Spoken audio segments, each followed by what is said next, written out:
Welcome to the Deep Leadership Podcast. Today I'm joined by Vaughn Sigmon. Vaughn is the co-founder of Results Driven Leadership. He is a leadership development expert, podcaster, and author.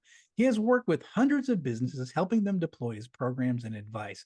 His methods are brought from his real-world experience working on the front lines and living the role of being a high-impact leader. His coaching and leadership programs offer no theory, just common sense advice and direction. He's a former executive with CarMax, the world's largest and most respected company in the auto industry, and is a Fortune 100 best places to work.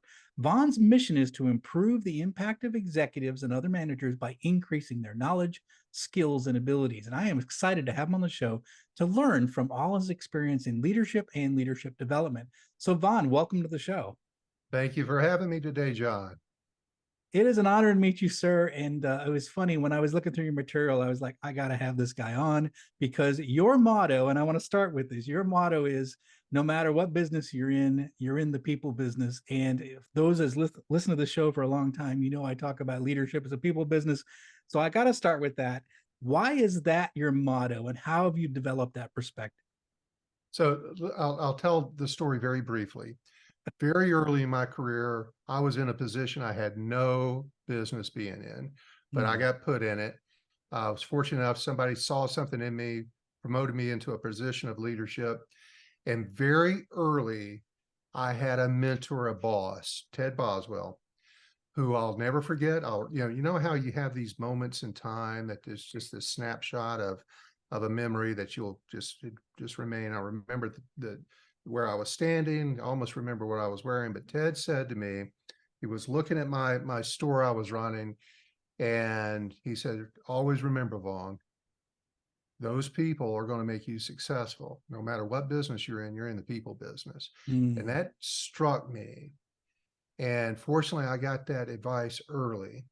And I built my entire career, which I feel like was fairly successful, off of putting people first, making that always my priority. The better, and I'll have the argument with anybody.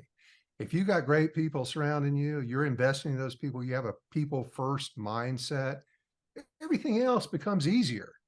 And with the companies I work with, generally most of the dysfunction and lack of productivity is almost always a people problem. Somewhere in there, we can unpack it and become a people problem. So you get that part dialed in, which a lot of companies don't. You make you smooth the waters. You make everything infinitely easier. So I built my career. I built and scaled a lot of companies with that as a mindset, and it's worked out pretty well. And with all my clients over the past decade, we incorporate that as a framework of which we work, and been pretty remarkable, the turnarounds in some of these. What's interesting is, you know, we talk about a lot of things in business, but, you know, we talk about a lot of hard skills. You know, you got to have good accounting skills and legal skills, and you got to be good at sales and what have you. But we don't really necessarily talk about being great at people leadership and people management and relating to people and inspiring people. But, you know, my question to you is have you found that when you take care of the people, they take care of the business? Have you had financial success with taking care of people first? Oh yeah, 100%, John. And you know, it's you and I have both seen this. A lot of your listeners may be in this situation. They're what I call, and I recently did a blog on this, an accidental manager. We were great at something. Yeah. And because we were great and somebody liked us and we got along, they made us a manager. And okay, great, now I'm a manager. But that skill set that made me successful in my functional role is generally not anywhere close to the skill set I need to be successful in managing and leading people. But I'd say it's the statistics are somewhere north of 90% people who get promoted from within in an organization. It's done so without any benefit of training of how to do their new job. Somehow companies believe that magically somebody, because they were great at accounts receivable, they can manage an accounts receivable department.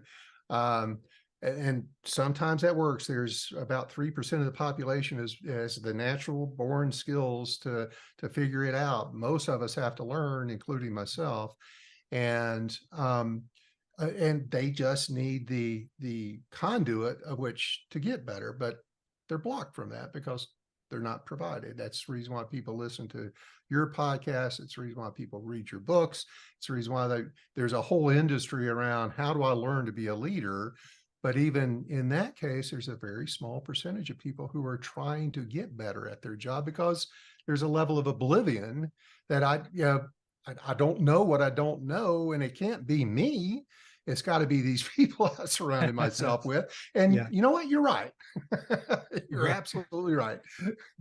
Yeah, yeah, it's really good. It's really interesting to hear because I think that's a bit of a challenge is we take great individual contributors and we make them managers, and we don't really give them the skills to succeed in that area, or we don't promote them because they show leadership skills. Is that they were great at collecting cash, right? And so you're the accounting manager. So I think it's a good observation, is what I saw in my corporate days as well.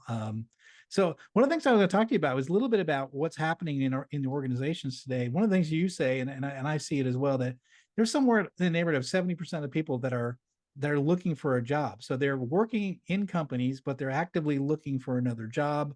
We've heard these terms like quiet quitting, and we have a lot of people that are, not engaged, they're not motivated, they're coming in just doing their time. What's missing, and what should leaders be thinking about? Why, and do many leaders even know that this is happening on their watch?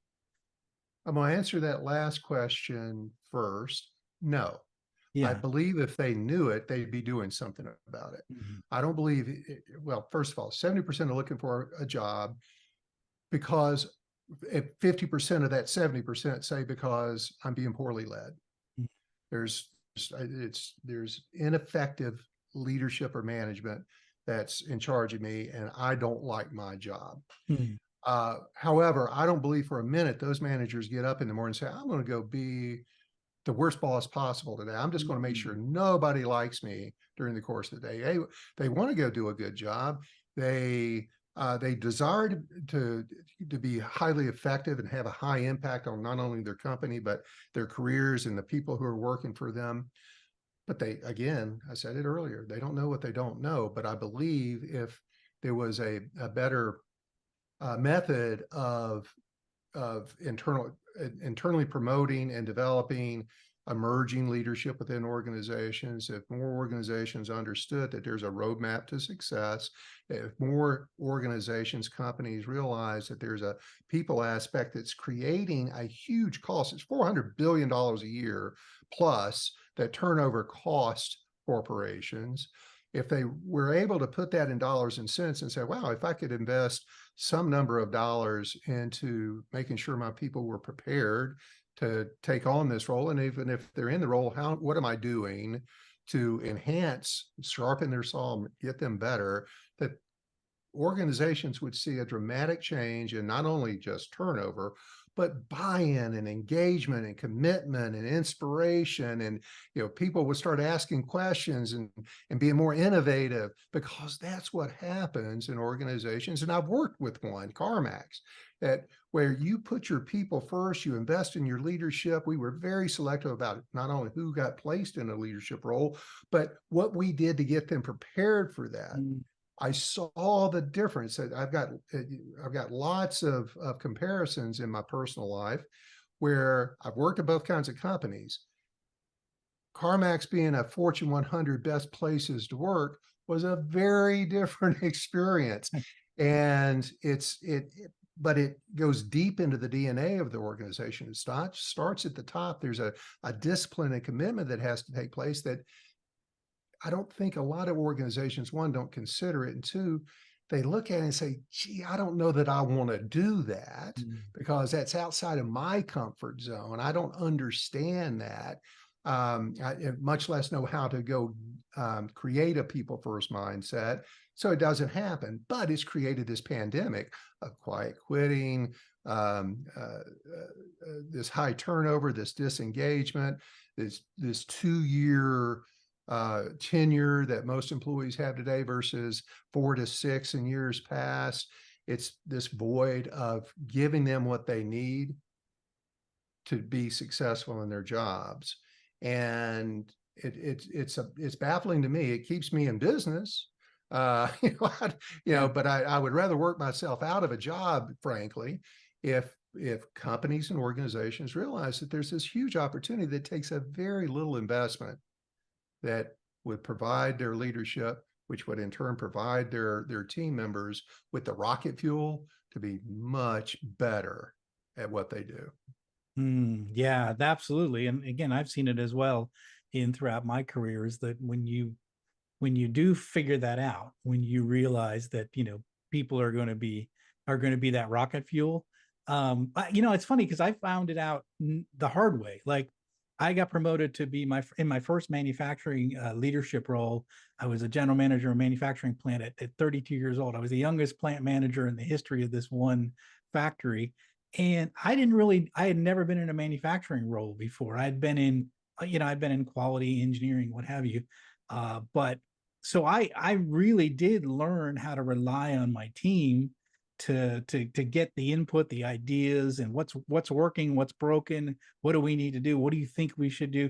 So I actually engaged my team out of ignorance, and what I found was that there was this deep treasure trove of knowledge that was untapped, that nobody had ever asked them these questions before, and they were more than excited to say, yes, someone's listening to me.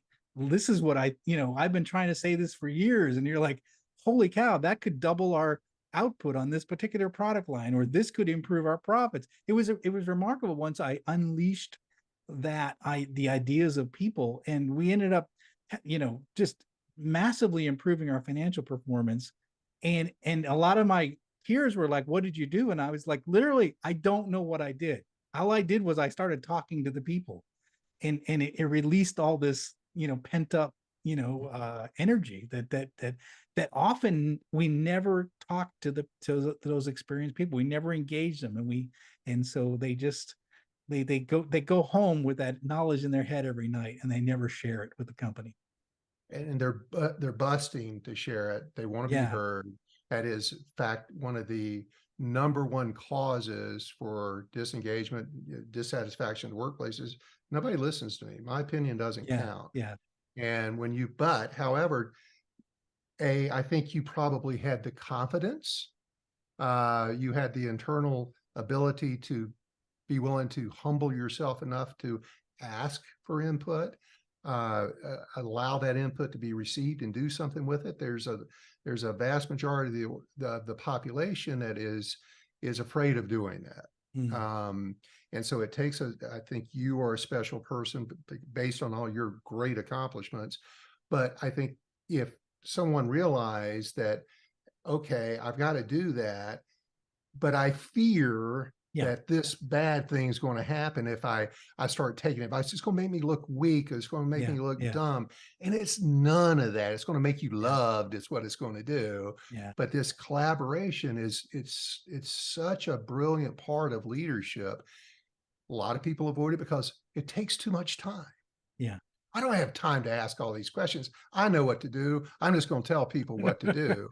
Yeah. And okay, let me know how that's working out for you. You may be fine, but I bet you're being fine like this. Yeah. And so the collaborative part of it, two elements to it. One, either I have a natural tendency to be confident enough to do that, which you're blessed with. But secondly, if I know that I have to do it and someone can teach me how to do it with the safety in mind that these people aren't going to take advantage of this, that they're not going to give me bad advice, that they don't approach me with ill content, or if my boss is going to think, well, if his people are figuring out everything, what do I need them for? That's never the case. It's never the case. You know that, I know that. Everybody that's ever used a collaborative approach absolutely knows that you soar and you're loved and you're appreciated. And back to the peer thing, I had similar experiences. My team, I had an incredible team in my last decade of work that just paced and just lapped everybody in the organization in almost every KPI. And people would ask me the same question, what are you doing out there? And I would more or less tell them what I was Yeah. doing. And they said, well, can I come out and watch how you do that? Sure, come on out. Let's watch that. And they come out, and literally, I think they got back on the plane to fly back to wherever they were flying back to, and say, yeah, I'm not going to do that. Yeah. Yeah. I don't like that. Okay. Yeah. But that's how we do it. So Yeah. fear of Yeah. change, that changes. Oh man, are we hard to change as humans? Yeah. Yeah. We are. And I think that fear, in my 22 years in corporate, I saw a lot of fear-based decision making, and it was scared of looking bad, scared of missing my bonus, scared of being vulnerable, afraid of looking stupid, and so I think we don't do that because there is a lot of fear in there. And I think if you get rid of that fear and you realize that, I think that people are amazing, right? And they're often they're often more than willing to talk to you about their ideas and their frustrations and ways that things can get better if you talk to them. Yeah. 100%. Open yourself up. Lead by listening is something Yeah. I share a lot. But fear is also an acronym. Mm. False expectations appearing real. That's not the first Mm. time you've heard that, Yeah. but it's something that hopefully we shared with somebody today that gets them to stop a little bit and think about it. Um, I'll tell a quick story. I had I back to collaboration. I would do group calls, and listen, I had 3,000 employees that reported up through to me. But I would take an hour a month with a group of sales consultants. I'd take an hour a month with auto technicians. I'd take an hour a month with business office associates, and just how can we do better? How can we do better? How can we do better? And I got some brilliant ideas, but one that came out of it came from, and hopefully he listens to this show, Francis Nyland-Kinde, who was a part-time salesperson in Ontario, California. And he was on one of these calls, and he said, hey, we've got this problem with this. I think if we did that, that it would be a game changer for us. And he gave me what was one of those ideas like, why didn't Mm. I ever think of that? Yeah. Right? It was right there. It was so right in our face. Why didn't we think of that? Francis, great idea. Let me run it up the flagpole. And I'm telling you, it was such a great idea. Within a month, we had it dialed in, the software written, and it was off. And it was a $500 million idea From a part-time employee. from a part-time employee. And he had that. And again, I had lots of great ideas, but if I'd never asked, I never would have known. And that was 500 million. That's compounded over decades Yeah. Yeah. now. Yeah. Because it was just like, it was like, oh my God, that was the simplest idea in the world, but it was brilliant. And if Yeah. I'm not tapping into that experience, that resource, that knowledge, I don't have to know it all. That makes my job easier. Yeah, it really does. Yeah, it really does. The collective wisdom of a team, I think, is essential in today's rapidly changing environment. You need a lot of different brains that are thinking. If you're just depending on the one guy in the corner office to make all the decisions, you're going to get passed by. I really do believe that. I think that we do need, and even crazy ideas, because sometimes, like I've got many stories I've been in my books about crazy ideas that worked and saved us millions, and reduced times to move manufacturing plant. Just amazing ideas, but they were just crazy ideas. But you just have to be humble enough to listen and go, okay, wait, repeat that again. You're like, oh, that might work, and just having that, because the best ideas I've ever done in my whole career have never come from me. They've always come from someone else. Always. Yeah. I think I can safely agree that same with me.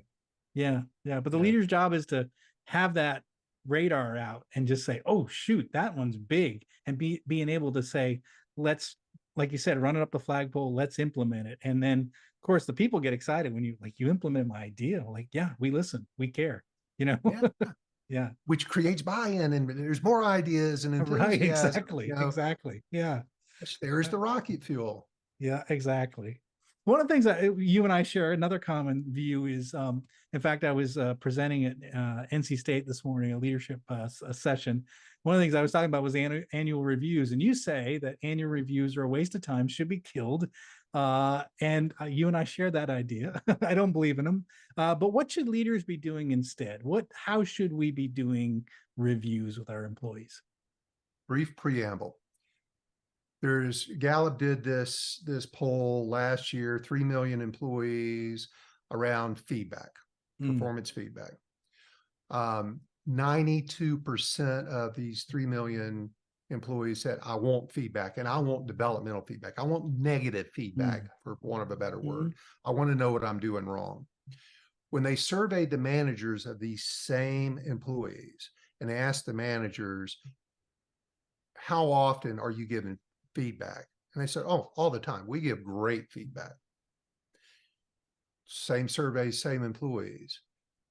How often are you getting feedback? Well, I haven't received any feedback in over 6 months. So there's this gap between what managers think they're doing and what the employees, which is really the important element. That's the important part of the equation here.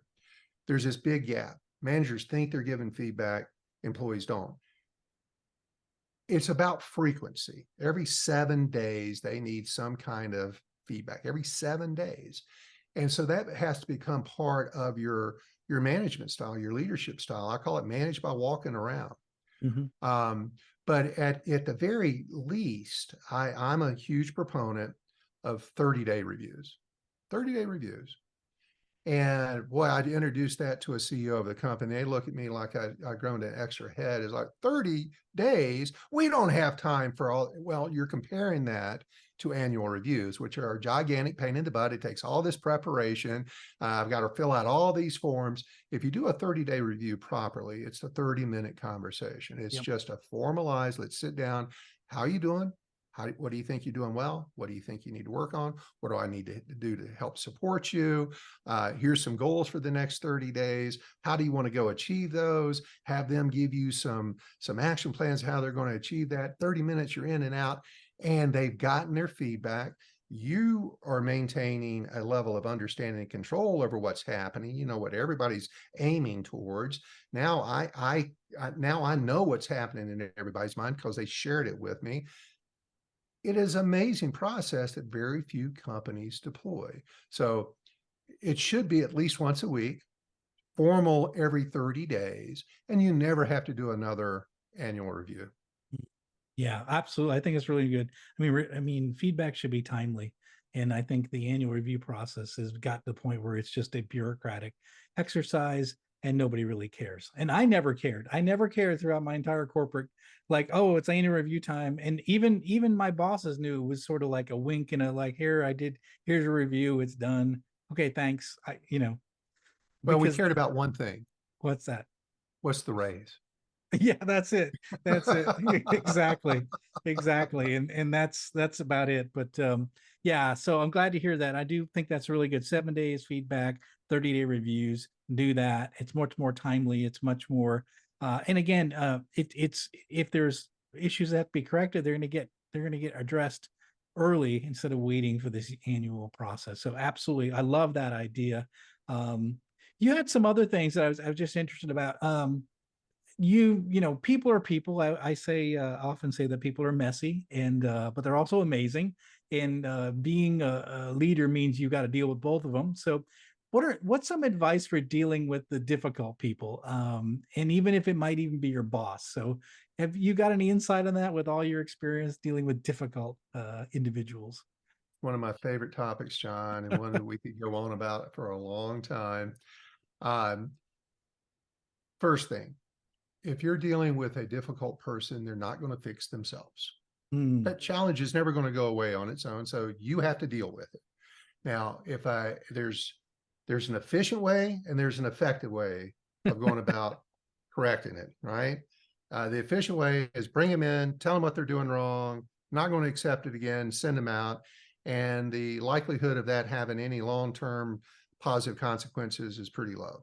Or we could bring them in, have a a constructive conversation with them, tell them what the situation is, let them understand what the impact of whatever their behavior is, and then talk to them about why. Help them with critical thinking. Why is this? How does this happen? What propels you to do this? Be honest with them, but do it in a Socratic approach where you're asking them questions, where you're unpacking this issue with them to where they're telling you, you're not telling them. We're so much more likely as humans to be committed to what we say we're going to do, or owning what we say we did versus somebody telling us. There's a completely different listening that takes place. So to be effective, we have to have a difficult conversation that does not go in with a predetermined outcome. We don't know, right? We have to go in with an open mind. We have to hold our opinions close. Please do not predetermine with a bias as to why this person is behaving the way they are, or what truly happened in this situation. There's the old saying that there's three sides to the truth, right? So you've got your understanding, you got your perception. I need to get their perception, and somewhere in the middle, we have the true reason. Once we have that, now let's discuss how that doesn't happen again, or how we can fix that, how we can improve that, how we can improve that. And so much of dealing with difficult conversations gets delayed because of fear of confrontation. Almost 70% of the population is naturally inclined to avoid confrontation. The rest of us, the other 30%, if we're willing to go have a conversation with someone about being difficult, then we're going to do it in a way that is going to be ineffective by it being a one-way conversation. It's a monologue, not a dialogue. Yeah. In both cases, if we change our approach to this, know how to properly have it, how to have a difficult conversation with a difficult person, and we approach it with the right structure, have a proper conversation that is not heated. We don't bring emotion into it. We have a goal in mind, but we're not sure how we're going to reach that goal. The goal is we're going to correct this, but it's not going to be my way. It's going to be the way this employee or this boss, and bosses are, that's slightly different, but it's a similar approach. But it's all about transparency. Let's talk about it. Avoiding the conversation, A, not going to fix it. B, is just going to continue keeping you up at night and frustrated. And here's the other thing. Generally, when you have a difficult person, it's not just you that they're impacting. It's a lot of people in the organization. It's their coworkers.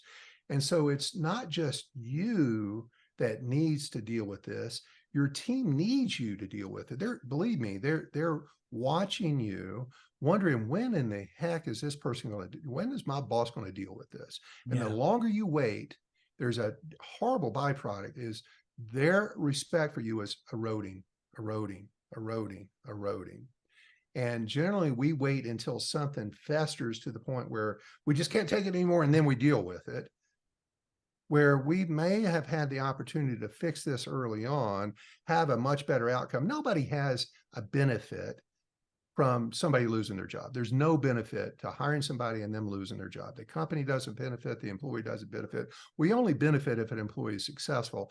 But I've got to, as a leader, have the conversations, be transparent enough about either their performance or their attitude or their behaviors in a way that is non-judgmental, but with a Socratic approach where we're asking open-ended questions to get them to understand what they're doing, how it's impacting others, and then walk away with a commitment of how they're going to go resolve this. But that takes practice. It takes patience. It takes a little bit of brave to go do that, go have these kind of conversations. But once you learn how to do it, and it is a learned skill, once you learn how to do it, you'll never put them off. You'll have very few of these issues anymore. And everybody else is going to respect you tremendously, because you just don't put up with things. It's not because you're Mr. Tough Person. It's because you just deal with stuff. Yeah. I think you've said a lot of things that are really important that I think hopefully listeners, you're pulling out of this. It's not going to fix itself, right? Ignoring a problem doesn't make it go away, right? And we talk about that. If people have listened to the show for a long time, we talk about how, like on a submarine, there was a fire. We ran towards the fire, not away from it. So we had to put it out before it spread. And this is the same thing. You got a bad employee. It's not just affecting you, it's affecting everyone around. All of the employees are affected, and everyone's watching and waiting for you to do something about it. It's your job to take care of it. And if you don't, it's only going to get worse. And I love this idea. It's not going to fix itself. You got to take the action.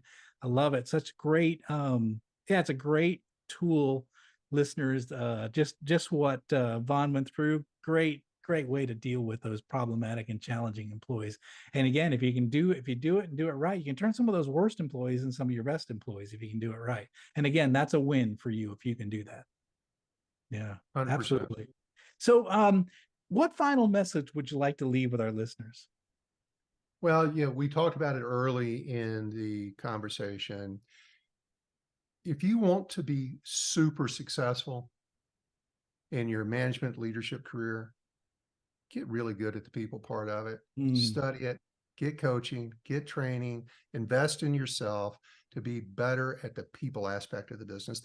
It's not so much just the soft skills. There's approaches and processes to dealing with people. It's not just having empathy and that sort of thing. Yes, you need to have that, but it's structuring my approach. There's process. So like, go find some solutions for yourself, educate yourself, because it is the fastest path to success possible. Well, you heard it. Vaughn is very experienced. He's been in the trenches many decades, and he's saying the same things that many of our guests have said, what I have said for years. So I'm so glad to hear this. Again, it's all about the people. Get good at it. Leadership is a people business.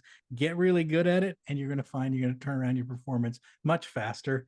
It's getting to know your people, getting the most out of them, and really that's what leadership is all about. It's about people. This is fantastic. How can listeners find out more about you and your company? Please visit my website, rdltraining.com. There's tons of blogs, resources on there. All of our training programs, if you're interested in looking at that, are on there and listed out. Find me on LinkedIn. I'm the only Vaughn Sigmon in the world, so I'm easy to find. Follow me on LinkedIn. I'd love to connect with you. If anybody, I had 3 messages today that I responded to some of my followers. I've got this situation. I love to give free advice. Fantastic. Again, listeners, how many times do I have to tell you this? There's free stuff. So you just listen to Vaughn. Vaughn's got all this great advice. He's been experienced. He's highly experienced, been in the trenches, been doing this a long time. And guess what?